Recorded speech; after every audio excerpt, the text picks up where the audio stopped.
Good evening everyone. So next slope deflection introduction తర్వాత problem solve చేద్దామన్నాం కదా. So ఈ ప్రాబ్లంలో చూడండి, కంటిన్యూస్ బీమ్ అంటే మోర్ దాన్ 2 సపోర్ట్స్ కదా. సో ఇక్కడ 3 సపోర్ట్స్ ఉన్నాయి. ఓకే, సో దీంట్లో మనం ఫస్ట్ చేయాల్సిన స్టెప్స్ ఏంటంటే, నేను అవి ఫస్ట్ రఫ్గా ఎక్స్ప్లెయిన్ చేస్తా ఏం చేయాలి అని. ఓకే, సో మనం ఒక బీమ్ ఉందనుకుంటే, for example ABC. So in step 1, so you have to calculate M bar ABs, M bar BA, ఇది 1 స్పాన్కి. Next M bar BC and M bar CB. Next step 2లో ఏం రాయాలి అంటే, కండిషన్స్ ఉంటాయి కొన్ని. ఏంటంటే ఫిక్స్డ్ సపోర్ట్ ఉందనుకోండి, అక్కడ స్లోప్ అనేది 0. ఓకే, లేదు అన్ని హింజ్ సపోర్ట్స్ ఉన్నాయనుకోండి ఇలా, అప్పుడు so you have to find out slope values. అంటే టీటా ఏ ఫైండ్ అవుట్ చేయాలి, టీటా బి ఫైండ్ అవుట్ చేయాలి, టీటా సి చేయాలి. ఓకేనా. నెక్స్ట్ ఇది ఎప్పుడు ఫర్ ఫిక్స్డ్, ఇక్కడ ఇవ్వలేదనుకోండి. నెక్స్ట్ స్టెప్ ఇదే స్టెప్ 2లో ఇప్పుడు ఈక్వేషన్స్ అప్లై చేయాలి. అంటే ఎంఏబి ఈక్వేషన్ మీకు తెలుసు కదా, ఏంటి, M bar AB plus 2ei/l into 2 times of theta A plus theta B minus T times of డెల్టా/l. అండ్ ఈ డిఫ్లెక్షన్ ఎప్పుడు కానీ మీకు క్వశ్చన్లో కంటిన్యూస్ బీమ్లో ఏదైనా ఒక సపోర్ట్ అనేది సింక్ అయింది అంటే, సో అండ్ సో ఎంఎం అనేది సింక్ అయింది అని ఇచ్చినప్పుడు మాత్రమే. అంటే మనము స్లోప్ డిఫ్లెక్షన్ ఈక్వేషన్ డెరివేషన్ పార్ట్లో 4th కేస్ అనుకున్నాం చూడండి. Any one of the end support of the continuous beam under deflection, so then that case you have to prefer deflection value. So otherwise so leave the deflection part. అంటే deflection అప్పుడు 0 అవుతుంది, non zero అవుతుంది. ఎప్పుడు sync అనేది ఉంటే. Non sinking అంటే అసలు క్వశ్చన్లో మీకు డిఫ్లెక్షన్ గురించి ఇవ్వకపోతే డైరెక్ట్గా డిఫ్లెక్షన్ 0 పెట్టేసేయాలి. ఇదంతా స్టెప్ 2 అన్నమాట. అంటే ఈక్వేషన్స్ డెవలప్ చేయడము, ఎంఏబి, ఎంబీఏ, ఎంబీసీ, ఎంసీబీ, అలా 4 ఈక్వేషన్స్ జనరేట్ అవుతాయి. 1 span, 2 fixed end moments, at the same time 2 slope deflection equations. Okay, for BC also same. In BC again 2 fixed end moments, again 2 more equations. Okay, and in step 3 ఏం చేయాలి అని అంటే, apply equilibrium equations. Equilibrium equations ఎప్పుడు వస్తాయి అని అంటే, more than 2 supports ఉంటేనే equilibrium అనమాట. అంటే లీవ్ ద ఎండ్ సపోర్ట్స్ అటు ఇటు లెఫ్ట్ చేసినప్పుడు మధ్యలో ఎవరైతే మిగులుతారో ఆ మిడిల్ పర్సన్స్ని మనం జాయింట్ లాగా తీసుకోవాలి. వాళ్ళ దగ్గరే మనకి ఈక్విలిబ్రియం ఈక్వేషన్ అనేది క్రియేట్ అవుతుంది. ఆ ఈక్వేషన్ కూడా in terms of final end మూమెంట్లోనే ఉంటుంది. అంటే ఎంతోనే ఉంటుంది, ఎం బార్తో కాదు, ఎంతో.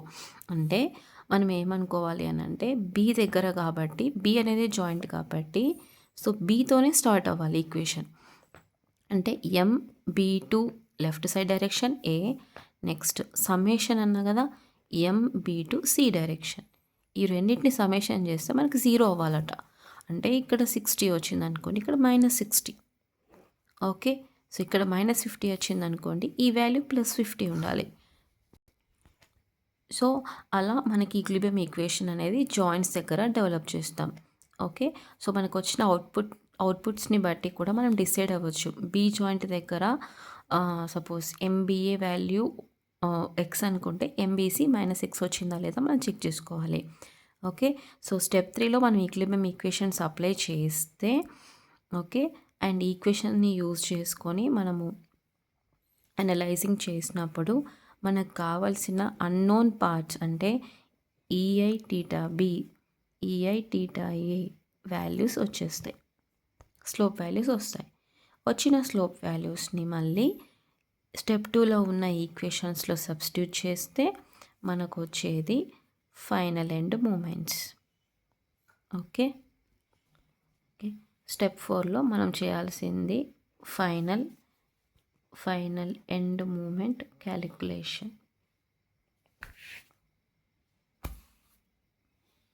నెక్స్ట్ స్టెప్ 5లో develop final end moment bending moment diagram. Okay, final bending moment diagram అనేది డ్రా చేయాలి. ఈ bending moment diagram combination of maximum bending moment and అండ్ మనకు వచ్చిన ఫైనల్ ఎండ్ మూమెంట్ వాల్యూస్ పైన డిపెండ్ అయి ఉంటుంది. ఓకే, ఇది జనరల్ స్టెప్స్ మనం ఫాలో అవ్వాల్సింది అనలైజింగ్ పార్ట్లో, స్లోప్ డిఫ్లెక్షన్లో. ఇప్పుడు ఈ స్టెప్స్ నేను మనకిచ్చిన క్వశ్చన్కి అప్లై చేస్తున్నా. ఓకే, సో ఫస్ట్ స్టెప్ 1లో మనం ఏం చేయాలి, ఎం బార్స్ కనుక్కోవాలి, అంటే ఫిక్స్డ్ ఎండ్ మూమెంట్స్. సో ఇక్కడ ఎం బార్ ఏబి ఏమవుతుంది అని అంటే ఫస్ట్ ఇంట్రడక్షన్ పార్ట్లో మనం చెప్పుకున్నాం కదా ఫిక్స్డ్ ఎండ్ మూమెంట్కి ఫార్ములాస్. ఎంటైర్ యూడిఎల్ ఉంది అనుకోండి ఒక స్పాన్లో, దానికి formula -WL²/12. And M bar BA ఏమవుతుంది అని అంటే +WL²/12. ఎం బార్ బీసీ కూడా -WL²/12. And M bar CB +WL²/12. So ఫాస్ట్గా మనకి ఇలా ఫార్ములాస్ రాసేసుకోవాలి. ఓకే, నెక్స్ట్ సబ్స్టిట్యూట్ చేసుకోవాలి. -20 × 4²/12. Okay, answer is -26.67. ఆటోమేటిక్గా దీనికి ప్లస్ పెట్టేస్తే అయిపోతుంది, మళ్ళీ చేయాల్సిన అవసరం లేదు, బికాజ్ మనకి టైం సరిపోదు ఎగ్జామ్లో. నెక్స్ట్ ఫాస్ట్గా వాల్యూస్ వేసేసుకొని అవుట్పుట్ రాయడమే. నెక్స్ట్ ఇక్కడ బీసీలో కూడా అది నెగిటివ్లో వస్తుంది, ఎందుకంటే లెఫ్ట్ కదా. సో ఇక్కడ వాల్యూ మనం ఏం చేసుకోవాలంటే -12 × 6²/12. Answer is -36. ఇక్కడ ఏమవుతుంది +36 అవుతుంది. సో ఇలా మనకి సేమ్ లోడ్ ఉన్నప్పుడు ఇలా పాసిబుల్ అవుతుంది ఈజీగా. ఇది స్టెప్ 1లో చేసిన ప్రాసెస్. స్టెప్ 2లో ఏం చేయాలి అని అంటే స్లోప్ వాల్యూస్ రాసుకోవాలి. ఇప్పుడు ఏ దగ్గర ఫిక్స్ ఉంది అంటే θA 0 అండ్ బి అనేది hinge, so θB = θV. Last θC కూడా 0నే. తర్వాత ఈక్వేషన్స్ డెవలప్ చేయాలి. ఇప్పుడు ఎంఏబి ఏమవుతుంది అని అంటే M bar, first I'm writing the formula, M bar AB +2EI/L × 2 times of θA + θB - 3 times of delta/L.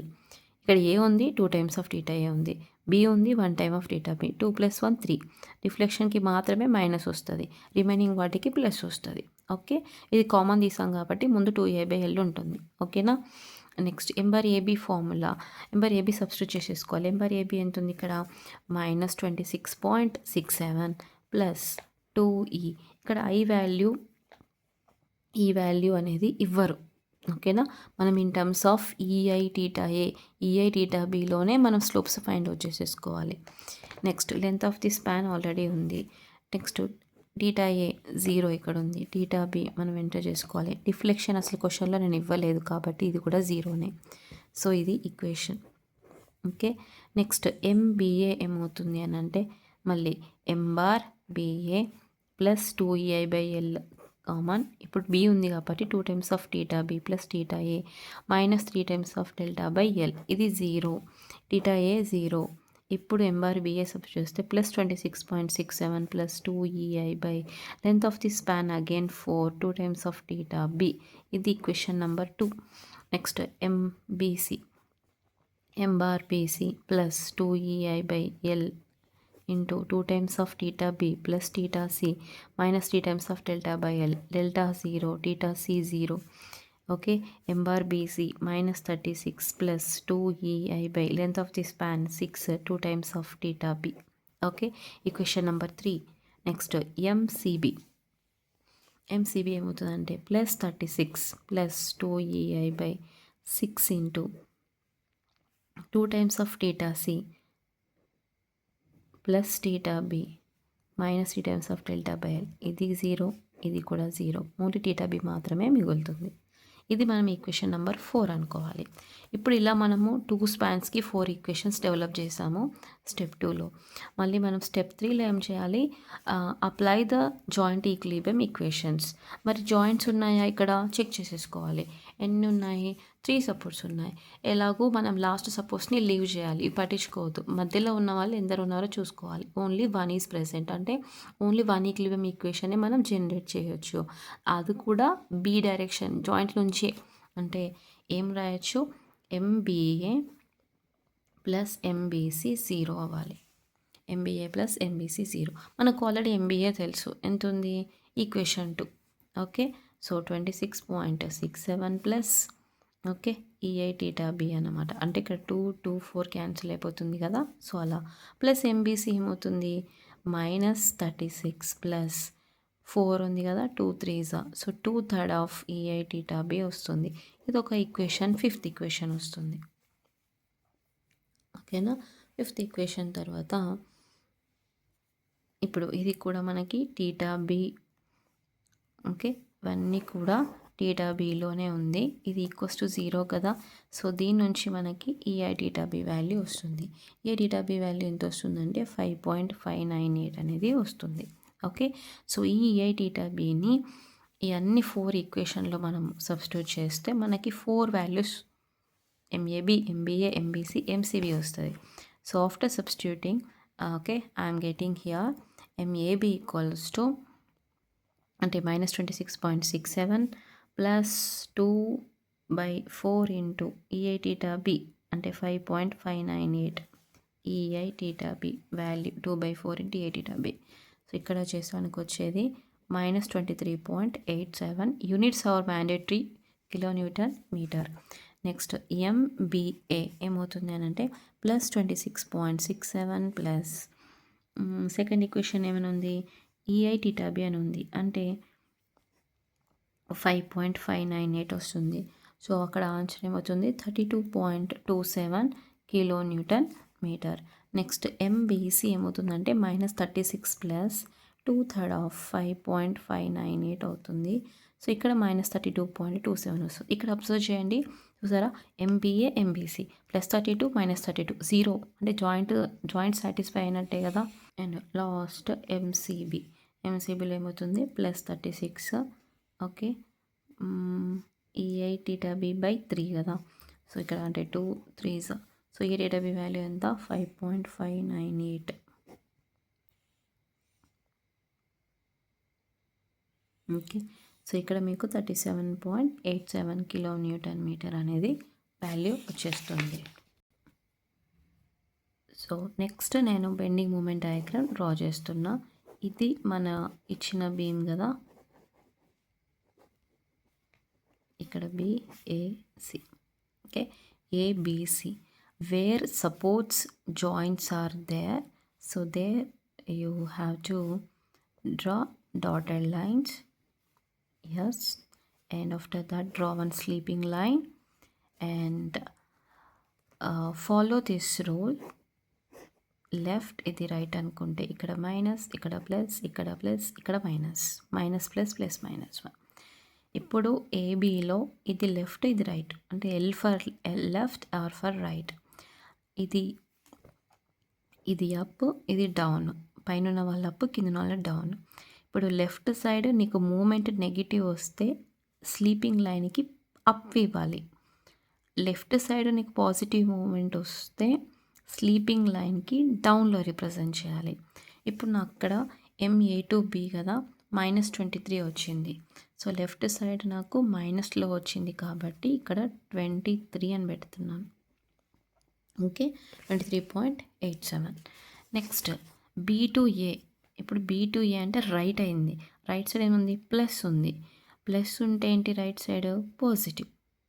Okay, positive, అదే mean plus ఉంటే upward అన్నమాట. బట్ 32 అనేది 23 కంటే పెద్దది కదా, సో కొంచెం పైనకి ఇవ్వాలి, 32.27. వెంటనే ఈ 2 పాయింట్స్ని స్లీపింగ్ లైన్కి వర్టికల్ డైరెక్షన్లో కలిపేసేయాలి. నెక్స్ట్ ఇప్పుడు బీసీ స్పాన్కి మూవ్ అవ్వాలి.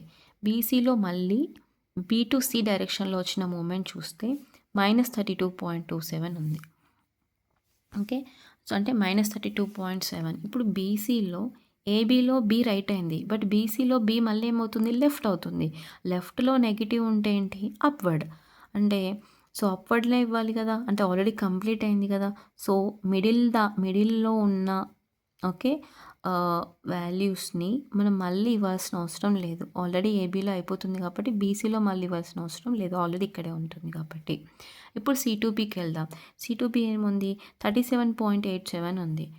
ఓకే. అంటే సి అనేది రైట్ కదా! పాజిటివ్ కదా! సో, మళ్ళీ అప్‌వర్డ్ ఇవ్వాలి కదా! బట్ 37 అనేది 32 కంటే పెద్దది కాబట్టి దీని పైన ఉంటది.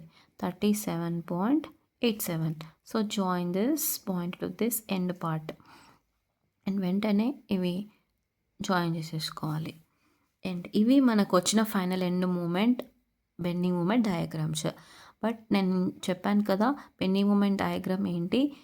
Combination of maximum bending moment and also final end moment. Maximum bending moment ఎలా వస్తది అనంటే సెంట్రల్ పార్ట్‌లో హై పీక్ వాల్యూతో ఉంటుంది. అంటే ఎంటైర్ యూడిఎల్ ఉన్నప్పుడు మనకి మాక్సిమం బెండింగ్ మూమెంట్‌కి ఫార్ములాస్ ఉంటాయి. దానికి కూడా మనం ఫార్ములా ఫాలో అవ్వాలి. ఒకవేళ యూడిఎల్ ఉందనుకోండి, యూడిఎల్‌కి మాక్సిమం బెండింగ్ మూమెంట్ ఫార్ములా వచ్చి WL²/8. ఓకే. సో, ఇక్కడ ఇంటెన్సిటీ ఎంతుంది మనకి? 20 ఉంది. Length of the span 16/8. Okay. 4² అంటే 16. 8 2 సో 40. ఓకే. అంటే ఇది మనం చేసింది ఎక్కడ? ఏబీ స్పాన్‌లో. పీసీ స్పాన్‌కి కూడా ఇదే ఫార్ములా కదా! బికాస్ ఎంటైర్ యూడిఎల్ ఇది కూడా. సో, దీనికి కూడా ఫార్ములా సేమ్. బట్ యూడిఎల్ ఎంత ఉంది? 12 ఉంది. Length of the span 6². Next 8. 36/8 కదా! ఓకే.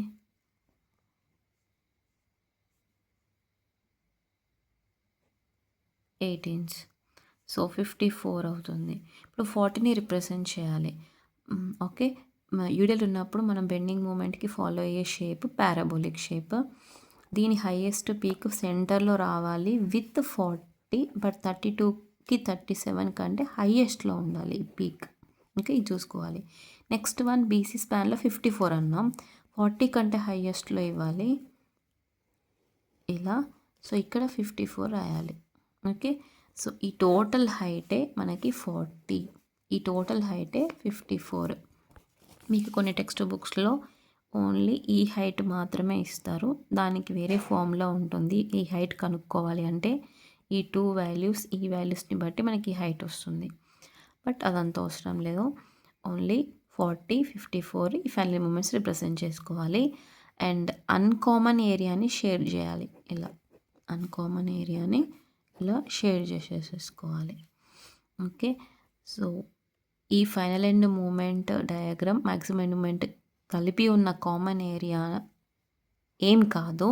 ఏదైతే అన్‌కామన్ ఉందో అది ఎఫెక్టెడ్ పోర్షన్ అన్నమాట బీమ్‌కి. సో, దాన్ని ఎలా మనము ఎలా ఓకే. ఎలా దానికి రెసిస్టెన్స్ ఇవ్వడానికి మనం ఎలా అనలైజ్ చేయాలో అది మన టాస్క్ అవుతుంది. సో, అంతే.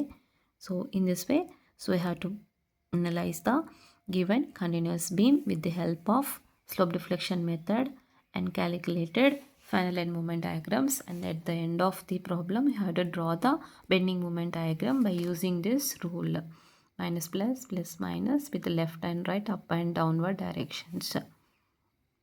And also use maximum bending moment formulas. ప్రతి ప్రాబ్లమ్‌కి వచ్చినప్పుడు నేను మాక్సిమం బెండింగ్ మూమెంట్ ఫార్ములాస్ చెప్తాను. ఇక్కడ యూడిఎల్ వచ్చింది కాబట్టి దీనికి WL²/8. ఓకే. Thank you.